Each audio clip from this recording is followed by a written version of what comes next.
Yeah, so I hope I am audible, right?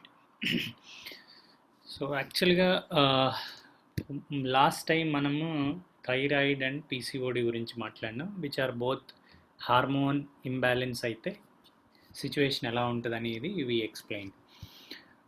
దానికి మనం treatment options కూడా చెప్పుకున్నాను, రైట్? మెడికల్లో ఎలా ట్రీట్ చేస్తారు, మనం ఎలా ట్రీట్ చేసుకోవాలి యాజ్ ఎ న్యూట్రిషనిస్ట్. ఫండమెంటల్గా ఏంటంటే you should focus on known factors. అంటే మనం వెయిట్ అండ్ బాడీ మీద, బాడీ పర్సంటేజ్, బాడీ ఫ్యాట్, దీని మీద ఫోకస్ చేస్తే రెస్ట్ విల్ బీ, అంటే న్యూట్రిషన్, స్లీప్ అండ్ ఎక్సర్సైజ్, ఈ మూడింటి మీద మనం లైఫ్ స్టైల్ చేంజెస్ తీసుకురాగలిగితే కనుక అవి ఆటోమేటిక్గా సెట్ అయిపోతాయి.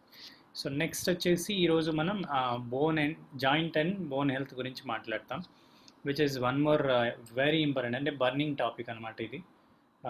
So let's see. జాయింట్ హెల్త్లో మనకి ఏమేమి వస్తాయంటే ఆస్టియో ఆర్థరైటిస్ అంటాము. ఆస్టియో ఆర్థరైటిస్, సో దాంట్లో ఆర్థరైటిస్ ఈజ్ జాయింట్ ప్రాబ్లం. దాంట్లో ఆస్టియో ఆర్థరైటిస్ అనేది ఒక న్యాచురల్ వేర్ అండ్ టియర్, మన జాయింట్స్కి న్యాచురల్ వేర్ అండ్ టియర్ వల్ల వచ్చేదాన్ని ఆస్టియో ఆర్థరైటిస్ అంటాం. అంటే యాక్చువల్గా న్యాచురల్ వేర్ అండ్ టియర్ ఎందుకు వస్తుందంటే, ఒకటి ఏజ్ రిలేటెడ్ ఇబ్బందులు అవి ఉండొచ్చు, రెండవది వెయిట్ రిలేటెడ్ ఇబ్బందులు అయి ఉండొచ్చు. అంటే ఒబేస్ పీపుల్కి, తర్వాత ఓవర్ ఏజ్ వాళ్ళకి, వీళ్ళిద్దరికీ ఈ ప్రాబ్లం ఎక్కువగా వచ్చే ఛాన్సెస్ ఉన్నాయి. అసలు యాక్చువల్గా ఏం జరుగుతుందంటే, దీంట్లో మన జాయింట్స్ మధ్యలో ఉన్న కార్టిలేజ్ అనే ఒక కుషన్ లాంటి మెటీరియల్ అరిగిపోతుంది అనమాట. అది ఒక్క రోజులో జరగదండి, it takes years to do it. ఇది లైఫ్ స్టైల్ డిసీజ్లో one of the life style disease. చాలా సంవత్సరాలు పడుతుంది. ఒకరోజు సడన్గా మనకి ఆస్టియో ఆర్థరైటిస్ రాదు. కొన్ని సంవత్సరాలు మనం ఓవర్ వెయిట్తో మోకాళ్ళని బాగా వాడినా, లేదా పని చేయకుండా ఎక్కువసేపు, అంటే పని చేస్తూ కూడా కూర్చోవడం బ్యాక్ వల్ల జరిగిన బ్యాక్ పెయిన్ వస్తుంది. నెక్ కూడా సేమ్. అంటే మేజర్ ఇవి మనకి ఎఫెక్ట్ అయ్యే areas, age related and over weight related. దీన్ని మనం one of the degenerative disease అంటాం. Degenerative disease. Okay, most common symptoms ఏంటి అంటే ఆస్టియో ఆర్థరైటిస్కి మన జాయింట్స్లో పెయిన్ ఉంటుంది. ఆ పెయిన్లో మనకి ఎల్బోస్, లెగ్స్, షోల్డర్స్ అండ్ తర్వాత మన బ్యాక్ పెయిన్ అండ్ తర్వాత నెక్లో వస్తే మనకి డిఫరెంట్ ప్రాబ్లం అంటారు. అంటే మనకి యాక్చువల్గా నేమ్ డిఫరెంట్గా ఉంటుంది. బ్యాక్ పెయిన్ వస్తే నేమ్ డిఫరెంట్గా ఉంటుంది, మోకాళ్ళు. బట్ యాక్చువల్గా దీనికి ఒకటే కామన్ నేమ్ ఏంటంటే ఆస్టియో ఆర్థరైటిస్. అండ్ ఈ పెయిన్ కాకుండా మనకి స్టిఫ్నెస్, అంటే జాయింట్స్ యాక్చువల్గా మార్నింగ్ లేవగానే బాగా కదలకుండా ఉంటాయన్నమాట, వాళ్ళు కదిలించలేరు నార్మల్గా. అండ్ మూడో, ఇది యాక్చువల్గా అంటే ఇన్ఫ్లమేషన్, అంటే వాపు అంటాం. కొంతవరకు స్వెల్లింగ్ ఉండొచ్చు. This is not so much, అంటే మనకు బాగా కనిపించేంత అయితే ఉండదు, but definitely there will be swelling. And మన జాయింట్స్, లిమ్స్ అంటే యాక్చువల్గా అంటే ఇది లిమ్స్ అంటాము మనం. దాంట్లో రెస్ట్రిక్టెడ్ మోషన్ ఉంటుంది. ఓకే, అండ్ ఇప్పుడు ఆస్టియో ఆర్థరైటిస్ని డిఫరెంట్గా మనకి కేటగరైజ్ చేస్తారు. నార్మల్గా ఉంటే దాన్ని మనం రేడియోగ్రాఫిక్ గ్రేడ్లో గ్రేడ్ 0 అంటారు. అండ్ గ్రేడ్ 1 అంటే డౌట్ఫుల్, అంటే మనకి ఆస్టియో ఆర్థరైటిస్ ఉండొచ్చు, అంటే మనకి ఏదైనా పెయిన్ వస్తుందంటే this may be because of osteo arthritis. Grade 2 అంటే గ్యాప్ కొంచెం తగ్గింది. గ్రేడ్ 3 బాగానే ఉంది. గ్రేడ్ 4 అంటే ఆల్మోస్ట్ గ్యాప్ ఉండదు అనమాట. ఆల్మోస్ట్ గ్యాప్ ఉండదు.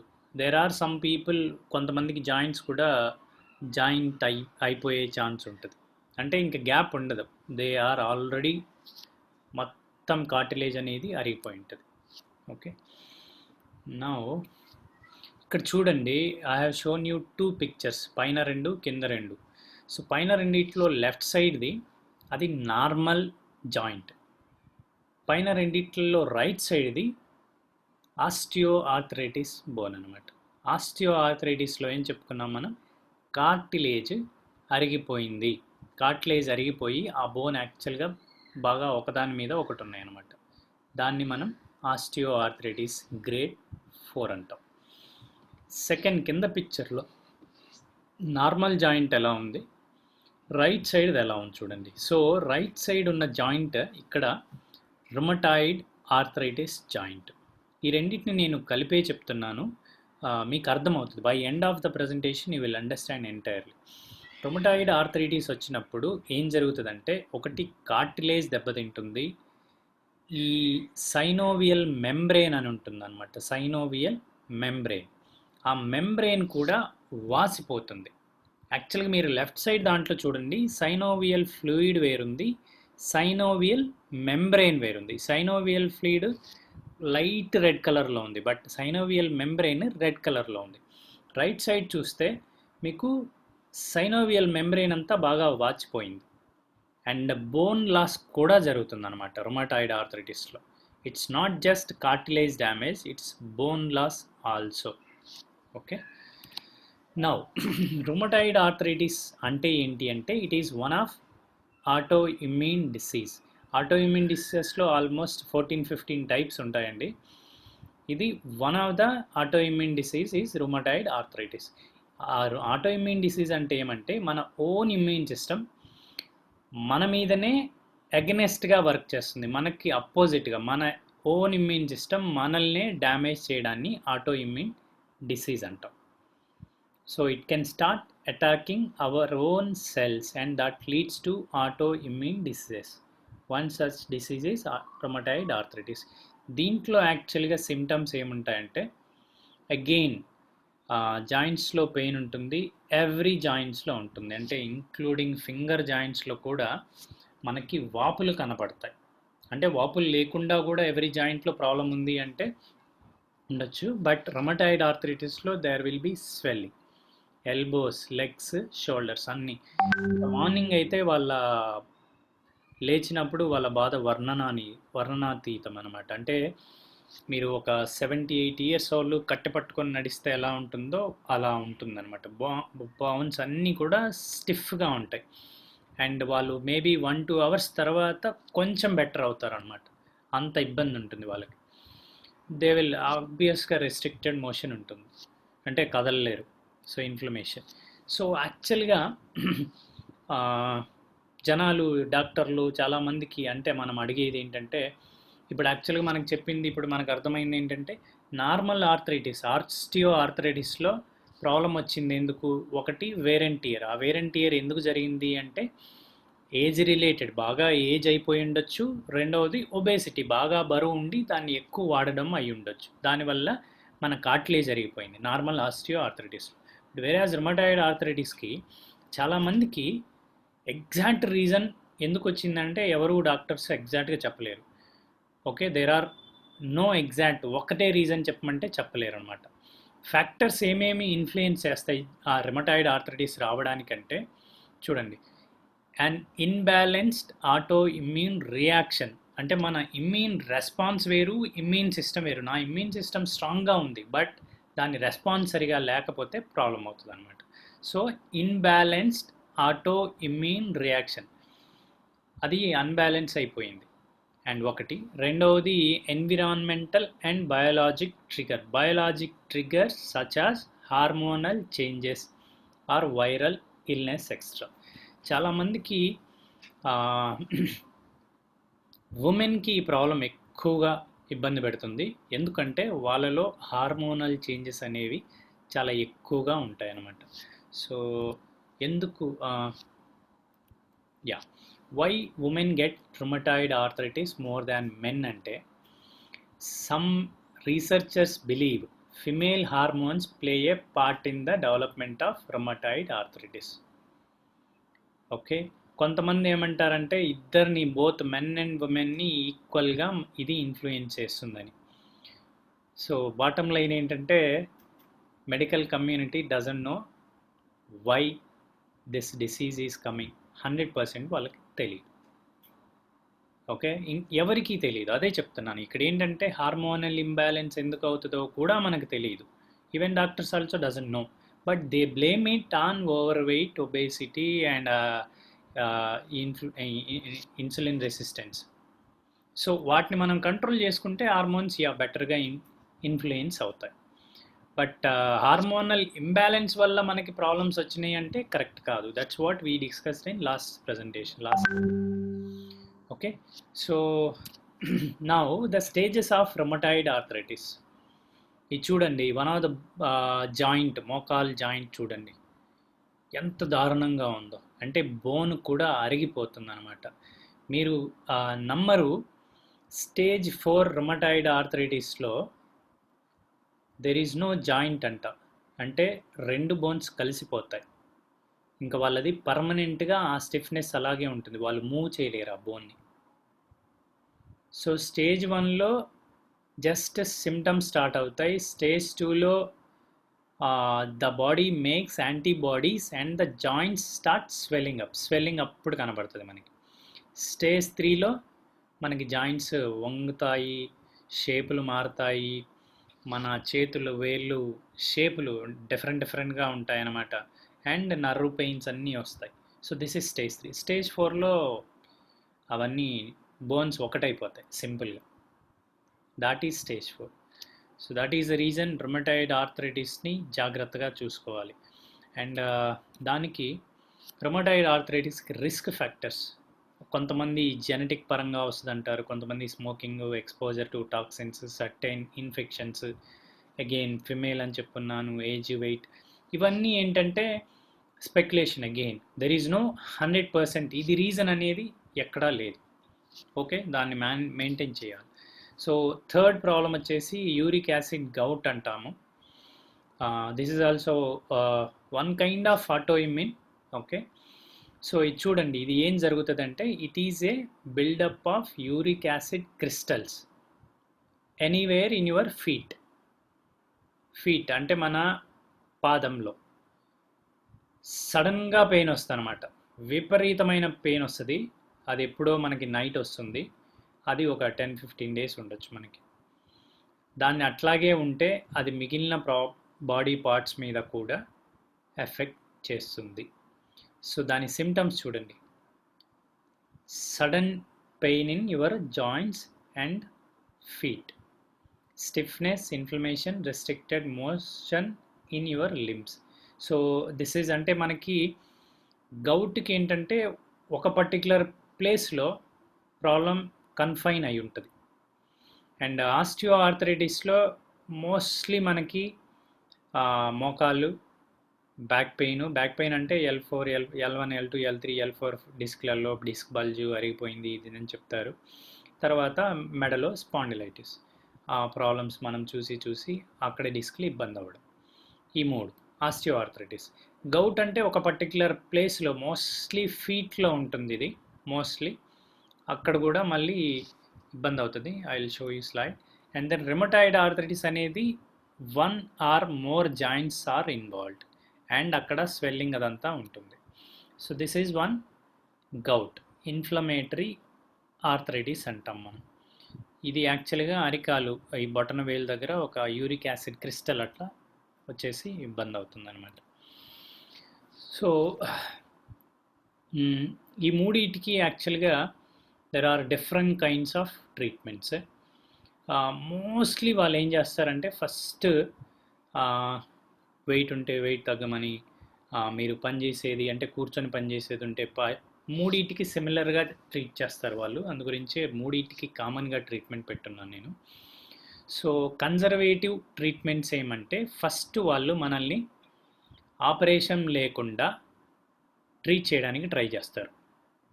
సో మెడికల్ ట్రీట్మెంట్లో ఏమొస్తుందంటే పెయిన్ కిల్లర్స్ ఇస్తారు. ఇంకా నాకు నొప్పి తగ్గట్లేదు, ఇబ్బంది ఉంది అంటే ఇంజెక్షన్స్ వేస్తారు. ఇంజెక్షన్స్ కూడా నేను చూపిస్తాను. నెక్స్ట్ ఆపరేటివ్ సైడ్ వస్తే ఆంథ్రోస్కోపీ అంటే ఏం లేదు, అది ఒక మోకాల్లో ఒక డివైస్ని పంపించి, కెమెరాని పంపించి, వాళ్ళు అక్కడ కార్టిలేజ్ ఏమైనా డ్యామేజ్ అయ్యింది, ఇబ్బంది పెడుతుందంటే దాన్ని బయటికి తీసేస్తారు. ఓకే, సో లోపలికి ఇన్సర్ట్ చేసి చెక్ చేయడాన్ని ఆర్థ్రోస్కోపీ అంటారు. ఆర్థ్రోడెసిస్ అంటే అదే ప్రాసెస్లో ఏదన్నా ఉన్నదాన్ని తీసేయడాన్ని ఆర్థ్రోడెసిస్ అంటారు అనమాట. ఆర్థ్రోస్కోపీ అంటే ఒక డివైస్ పెట్టి చూడడాన్ని. ఆర్థ్రోడెసిస్ అంటే డివైస్ పెట్టి చూసి ఏమన్నా సర్జికల్ ప్రొసీజర్ అవసరమా అనేది అదే డివైస్తో, ఆ చిన్న దాంతోనే చేసేదాన్ని ఆర్థ్రోడెసిస్ అంటారు.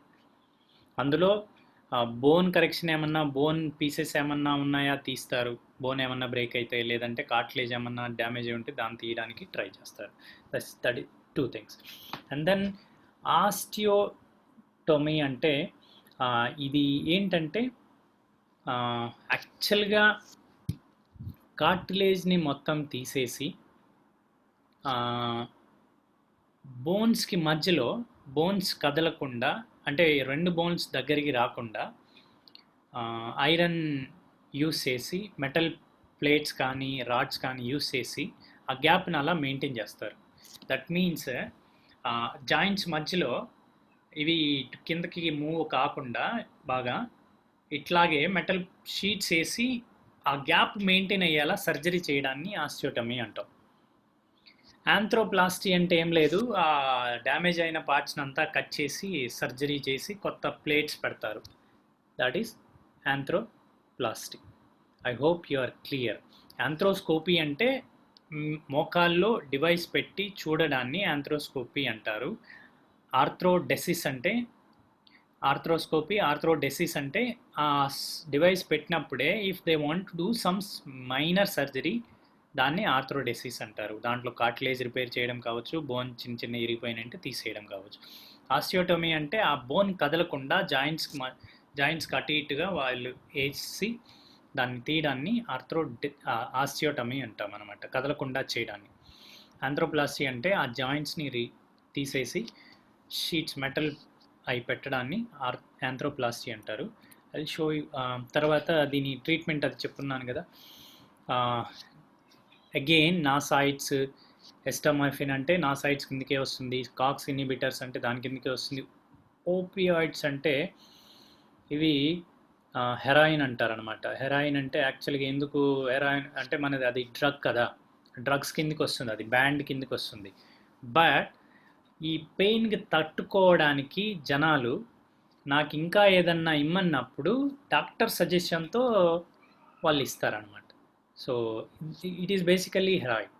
అండ్ గ్లూకోజమైన్ ఈ మధ్య స్టార్ట్ అయింది, IL-1 ఇన్హిబిటర్స్. ఇవన్నీ కూడా ఏంటంటే పర్మనెంట్ ప్రాబ్లంకి temporary solutions. And second one వచ్చేసి ఇంట్రా ఆర్టికులర్ ఇంజెక్షన్స్ అంటాం మనం.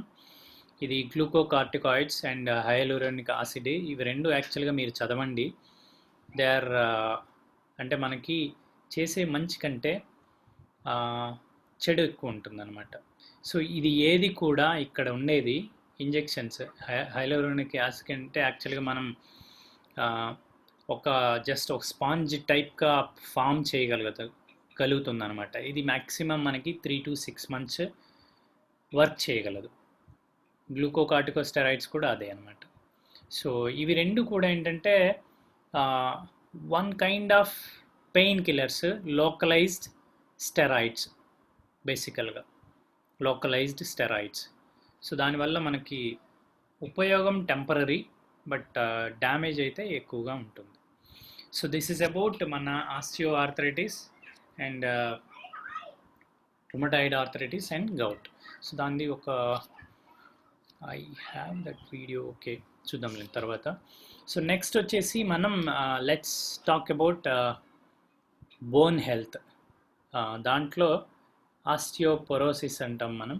ఈ బోన్ ఎలా ఉంటుంది ఏంటి? ఆస్టియోపొరోసిస్ అంటే it is A systemic skeletal disease characterised by disease అంటే చూడండి హౌ దిస్ మెడికల్ టర్మ్స్ ఉన్నాయో చూడండి. It is not a disease, అది డెఫిషియన్సీ వల్ల వచ్చిందనమాట. క్యారెక్టరైజ్డ్ బై లో bone density and micro architecture deterioration of bone tissue that enhances bone fragility, increases the risk of fracture. వాళ్ళ deficiency ఇలా ఉన్నాయి. Osteoporosis. So osteoporosis అంటే సింపుల్గా మన భాషలో చెప్పాలంటే బోను బ్రిటిల్ అయిపోయింది. ఓకే, నార్మల్ బోన్కి ఆస్టియోపొరోసిస్ బోన్కి డిఫరెన్స్ చూడండి ఫోటోలో. ఓకే, ఈ స్లైడ్ ఇక్కడికి వచ్చిందా?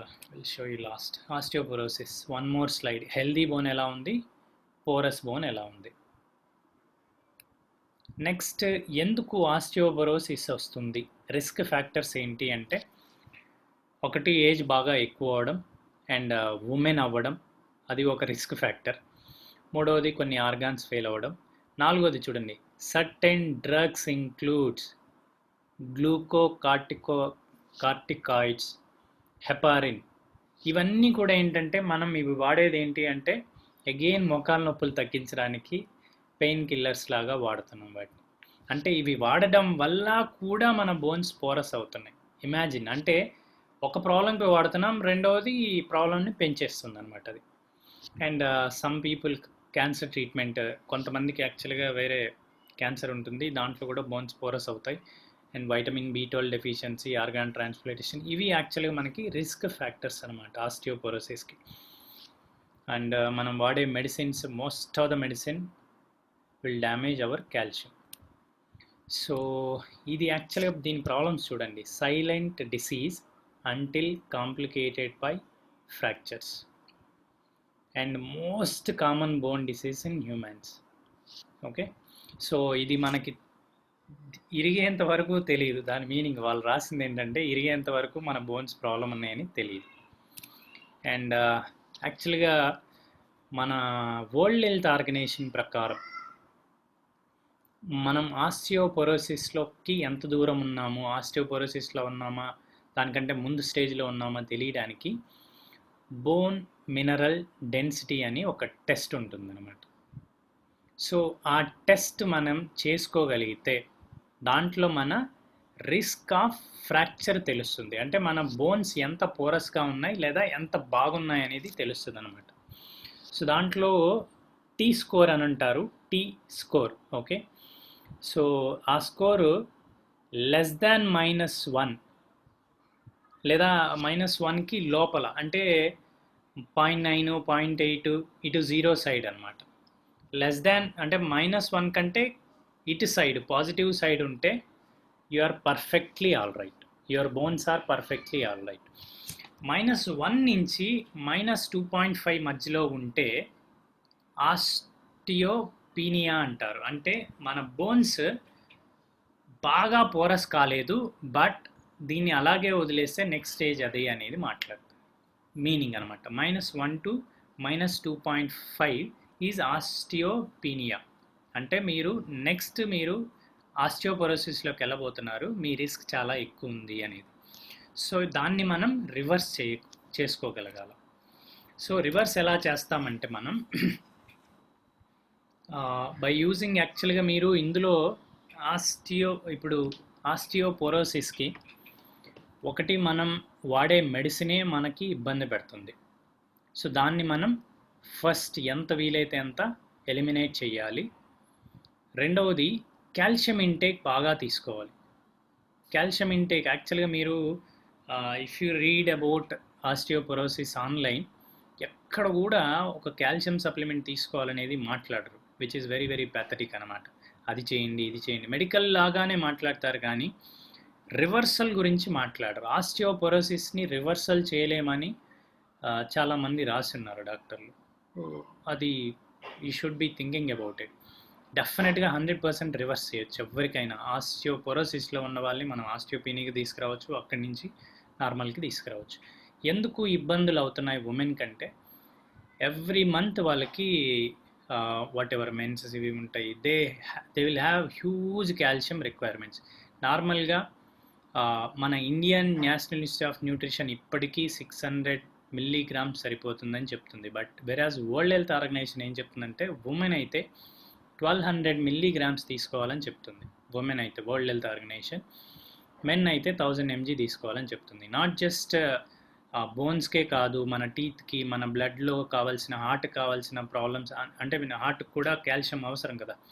సో వీటన్నిటికీ వాడుకుంటుంది. సో మనం ఇనఫ్ కాల్షియం సప్లై చేయాలి అంటే we need to take calcium from food sources. మనకి తెలిసింది పాలు, పెరుగు, స్వీట్స్, వాట్ ఎవర్, ఇంకా మీరు ఇక యూ నేమ్ ఇట్, ఎన్ని తీసుకున్నా కూడా ఎంత తీసుకుంటున్నాం, ఎంత ఎంజీ వస్తుంది అనేది చెక్ చేసుకోండి. అండ్ లీఫీ వెజిటేబుల్స్ అంటారు, నట్స్ అంటారు, ఫ్రూట్స్ అంటారు. బట్ ఒకసారి అనలైజ్ చేస్తే ఎంత తీసుకున్నా, మీరు పాలు పెరుగు ఎంత తీసుకున్నా కూడా మహా అయితే 500-600 కంటే ఎక్కువ తీసుకోవట్లేదు ఇప్పుడు ఉమెన్, ఓన్లీ ఫుడ్ ద్వారా అయితే. So what you need to do is, మనం సప్లిమెంట్స్ని యాడ్ చేసుకోగలిగితే, మనం సప్లిమెంట్స్ కొంతమందికి 2 చెప్తాం, కొంతమందికి 3 చెప్తాం. 3 చెప్పినా కూడా 600 mgఏ వస్తుంది. ప్రాబ్లం ఉంది అంటే they need more. Okay, so అలాంటప్పుడు మనం 2 కాదు, 3 కాదు, 4 వేసినా నష్టం లేదు. So this is what I wanted to convey. So వీటి నుంచి మనం అంటే ప్రాబ్లమ్స్ నుంచి ఇలా పరిగెత్తాలంటే మనం ఫ్యూ సప్లిమెంట్స్, అంటే ఇవి జాయింట్ హెల్త్ గురించి మనం రికమెండ్ చేస్తాము, ఎస్పెషలీ జాయింట్ హెల్త్. అది కాకుండా there are other supplements we will recommend. Protein, glucosamine HCL, క్యాల్మాక్డి, దాంతోపాటు omega-3. అండ్ రుమటాయిడ్ ఆర్థరైటిస్ అయితే we're including more supplements these days. యాక్చువల్గా ఏంటంటే people desperately wanted solutions, immediate solutions కావాలి అని వెయిట్ చేస్తున్నారు. సో అందు గురించి సో అందరూ మన వాళ్ళే ఉన్నారు కాబట్టి ఆస్టియోపోరోసిస్కి గ్లూకోజమైన్ హెచ్సిఎల్, క్యాల్మాక్డి plus, protein, salmon omega, if you can include CFE కూడా ఇంక్లూడ్ చేసుకోవచ్చు. ఇవి 5, లేదంటే మీరు basic 4 supplements depending upon their affordability you can give them atleast glucosamine and calcium అయినా ఇవ్వచ్చు ఇఫ్ దే కెన్. అంటే అఫోర్డ్ చేయలేరు అంటే అవి రెండింటితో అయినా, but tell them that result will take time. ఇప్పుడు మనం నార్మల్గా యూజువల్గా అయితే 2 నెలలు, 3 నెలలు, 4 నెలలు చెప్తాము, వాళ్ళకి ఇంకో 2 నెలలు అడిషనల్గా చెప్పండి. One thing. సెకండ్ థింగ్ వచ్చేసి రుమటాయిడ్ ఆర్థరైటిస్కి మనం ఇవ్వాల్సిన సప్లిమెంట్స్ సేమ్ ఈ 4తో పాటు ప్రోటీన్ డైలీ, ఒమేగా డైలీ అక్కర్లేదు, ప్రోటీన్, ఒమేగా, గ్లూకోజమైన్ హెచ్సిఎల్, దాంతోపాటు న్యాచురల్ సి, క్యాల్మాక్డి, natural B, coenzyme Q10 and multicarotene. ఇన్ని సప్లిమెంట్స్ ఇవ్వాలా అని షాక్ అవ్వద్దు. ఇన్ని సప్లిమెంట్స్ ఇవ్వండి, గ్యారంటీగా రిజల్ట్స్ వస్తాయి వాళ్ళకి. ఇవి ఇవ్వకుండా కూడా రిజల్ట్స్ వచ్చిన వాళ్ళు ఉన్నారు. ఫస్ట్ ఏదైతే ఆస్టియో ఆర్థరైటిస్కి ఇచ్చున్నామో ఆ సప్లిమెంట్స్ ఇస్తే రిజల్ట్ వచ్చిన వాళ్ళు కూడా ఉన్నారు. బట్ సివియారిటీ ఎక్కువ ఉంటే you can recommend any supplement, it will help them. Rheumatoid ఆర్థరైటిస్కి అయితే గ్లూకోజమైన్ హెచ్సిఎల్ చెప్పున్నా కదా. ఇప్పుడు రుమటాయిడ్ ఆర్థరైటిస్లో ఏం జరుగుతుంది, కార్టిలేజ్ అరిగిపోతుంది, సైనోవియల్ మెంబ్రెయిన్ దెబ్బతింటుంది, బోన్ అరిగిపోతుంది, ఇన్ఫ్లమేషన్ వల్ల ఇదంతా జరుగుతుంది. సో ఇన్ఫ్లమేషన్ ఆపాలా, సాల్మన్ ఒమేగా, కార్టిలేజ్ని పెంచాలా, గ్లూకోజమైన్, బోన్ అరుగుతుంది, కాల్షియం. సో ఇట్లా మనం ప్రోటీన్ అడిషనల్గా ఎందుకు ఇవ్వాలంటే మెంబ్రెయిన్ పెరగాలి, సో యాంటీ ఆక్సిడెంట్స్ కావాలి, బ్లడ్ సర్క్యులేషన్ పెరగాలి. సో అందుగురించే natural C, coenzyme Q10 both are powerful anti oxidants and multicarotene also powerful anti oxidants. ఈ 3 కలిసి ఇమ్యూన్ సిస్టమ్ని భయంకరంగా పెంచుతాయి. న్యాచురల్ బి బ్లడ్ సర్క్యులేషన్ని పెంచుతుంది. సో ఇన్ని జరిగినప్పుడు వాళ్ళకి రిజల్ట్ 1.5-2 monthsలో సిగ్నిఫికెంట్గా కనబడుతుంది అనమాట. సో అది.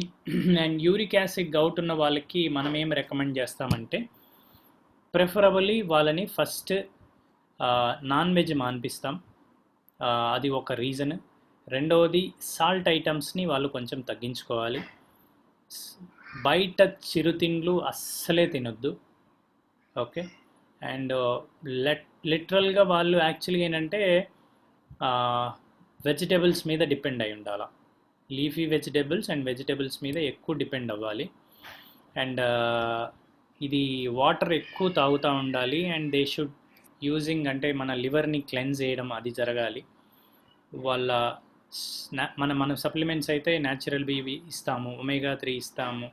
అండ్ ప్రోటీన్ డిపెండింగ్ అపాన్ వాళ్ళ కండిషన్, లివర్ మన కిడ్నీస్ కండిషన్ ప్రోటీన్ ఇంక్లూడ్ చేయొచ్చు, ఆపుకోవచ్చు, పర్వాలేదు. అండ్ వాళ్ళకి సిఎఫ్ఈ బాగా మంచి రిజల్ట్స్ వస్తాయి, ల్యూటిన్ కూడా మంచి రిజల్ట్స్ వస్తాయి. Okay. So you can include any supplements ఏది వాడినా కూడా మంచి జరుగుతుంది. That is the thing you need to understand. And last వచ్చేసి మనం ఆస్టియోపరోసిస్లో you need to supply them calcium and protein ఇవ్వండి. They will have significant results ఆస్టియోపరోసిస్కి. జాయింట్ పెయిన్ వస్తే మళ్ళీ సిమిలర్ థింగ్. సో